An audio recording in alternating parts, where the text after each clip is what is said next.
welcome back to the FiLMiC channel. In this video, we're going to take you through FiLMiC Pro's time-lapse shooting mode, which is easy to miss but nevertheless provides a really powerful shooting experience for time-lapse creation. An essential bit of gear for a time-lapse is of course a tripod. Big or small, it doesn't matter, and of course a smartphone clamp to hold your device firmly in place. Once your shot is set up, in FiLMiC Pro you can enter the time-lapse mode by opening Settings, Frame Rate, and tapping on Time-Lapse. Here you can select your shooting interval in seconds and choose to capture a single frame from every 1 second all the way up to every 1 minute. Before we set our interval, let's tap on Standard to exit the time-lapse mode, because the first thing you should do before setting your interval is to set your playback frame rate for your finished video. This is important because FiLMiC Pro is going to generate your finished video for you and not leave you with hundreds or thousands of still images that require stitching together in another app. The presets running along the top of the standard frame rate panel in FiLMiC Pro give you one-tap access to the most common.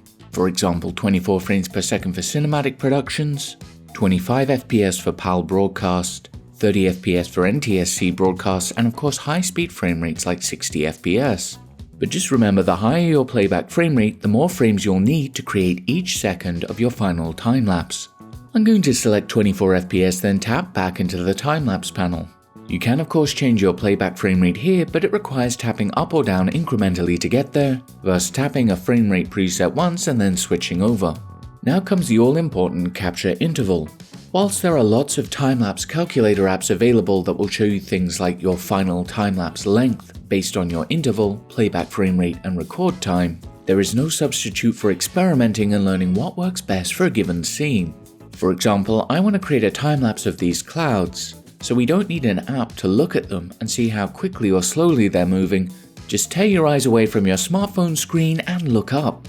A rule of thumb that serves me well is the slower my subject is moving, the longer the interval that I'll set, and inversely, the faster my subject is moving, the shorter I'll set my interval.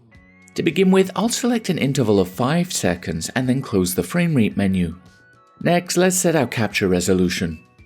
I always recommend 4K if your device supports it, and selecting FiLMiC Extreme as your bitrate.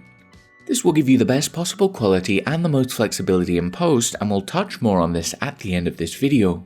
Then close your settings menu. First up, notice how the timecode medallion has changed. The seconds area is now red, and above your shooting resolution is TL, which you guessed it, stands for time-lapse. Now it's time to set up your shot in the same way as you would for a video. Set your focus and then tap the reticle to lock it. Next, set your exposure and tap to lock it too. Locking both is key as you want to avoid fluctuation during a time-lapse as much as possible in most circumstances, so as to not create a jarring effect. Next, you'll also want to lock your white balance by opening the imaging panel and tapping AWB so it turns red. Nothing ruins a time-lapse quicker than shifting white balance.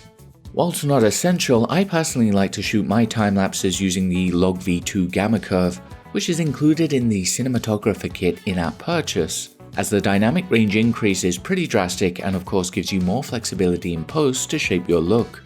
Now we're ready to hit record and start our time-lapse.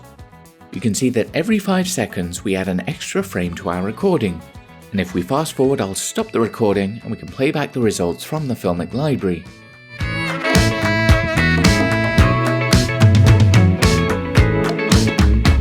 So that was captured at an interval of 5 frames. But here is the same scene captured with a 1 second interval and a 10-second interval to give you an idea as to how much of an effect your interval has on the final look. Now, a tip I'd like to share in regards to shooting time-lapse, especially during daylight, is to get yourself a variable ND filter like this one. They can be picked up cheaply on Amazon. And I like to use this to reduce the light coming into the camera so I can shoot with a slower shutter speed of 1/48th or even 1/24th of a second for a more pleasing motion blur. You can tap on the exposure reticle to reveal the exposure arc, then adjust it until you have your desired shutter speed.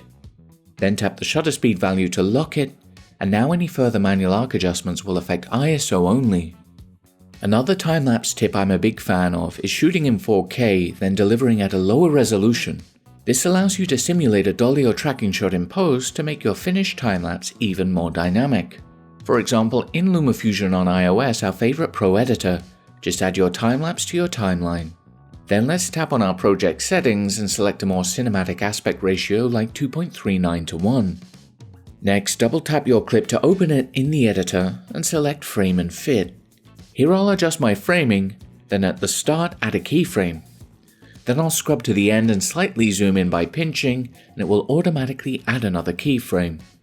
While we're in here, let's apply the FiLMiC D-Log V2 LUT by tapping Color and Effects, then LUTs, and you'll find it here at the top. Now let's render this out by tapping Share, Movie, and I'll save it to Photos, and here is the key part. Reduce your resolution to 1440p or 1080p, which will ensure no quality loss occurs due to applying the digital zoom.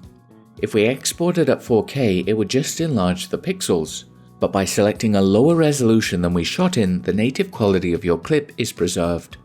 Now let's check the final results.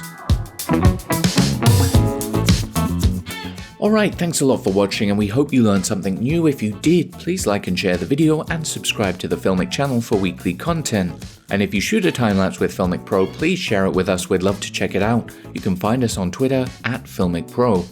Any questions, leave them in the comments and we'll be happy to help.